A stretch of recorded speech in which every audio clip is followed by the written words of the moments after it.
से एक video social media पर खूब वायरल हो रहा है।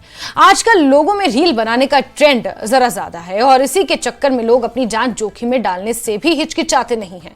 ये वीडियो ऐसा ही है जहां चंबा में रील बनाने के चक्कर में एक युवती अनियंत्रित होकर पहाड़ से नीचे लुढ़क गई। गनीमत रही कि कुछ चक्कर खाकर वो संभल जरूर गई और उसे कोई गंभीर चोट नहीं आई, लेकिन इस तरह का वीडियो उनके लिए जानलेवा भी साबित हो सकता था।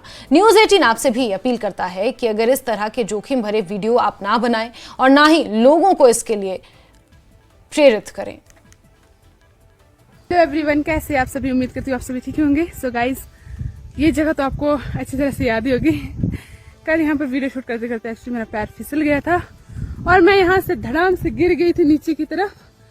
और मैं आपको बता दूं, मैं थोड़ी यहाँ पर नीचे ही थोड़ी रुक गई थी, मुझे कुछ नहीं हुआ है। पैर फिसला था और आपने ये तो देखा ही देखा था, है ना। बिल्कुल इन पर गिरी थी तो मुझे बिल्कुल भी नहीं लगी, चोट बिल्कुल नहीं आई और नीचे पहुंच गई थी मैं ठीक ठाक। फिर मेरे को बहुत हंसी आई, हम लोग बड़े हंसे कि क्या है, सोचे क्या था क्या हो गया, बट मुझे कोई चोट नहीं आई। वो मेरे डाउट वीडियो में सोचा शेयर कर देती, इसलिए मैंने शेयर कर दिया। अदरवाइज मुझे कुछ नहीं हुआ, आप लोग घबराओ मत, सिर्फ थोड़ा सा पैर फिसला। और ये प्लेस इतना डेंजरस नहीं है, आप खुद देख सकते हैं। देखो कहाँ है ये डेंजरस, यहाँ से मैं गिरी, ये आप खुद देख सकते हैं, नहीं है उतना डेंजरस। सो आप लोग प्लीज घबराइए मत।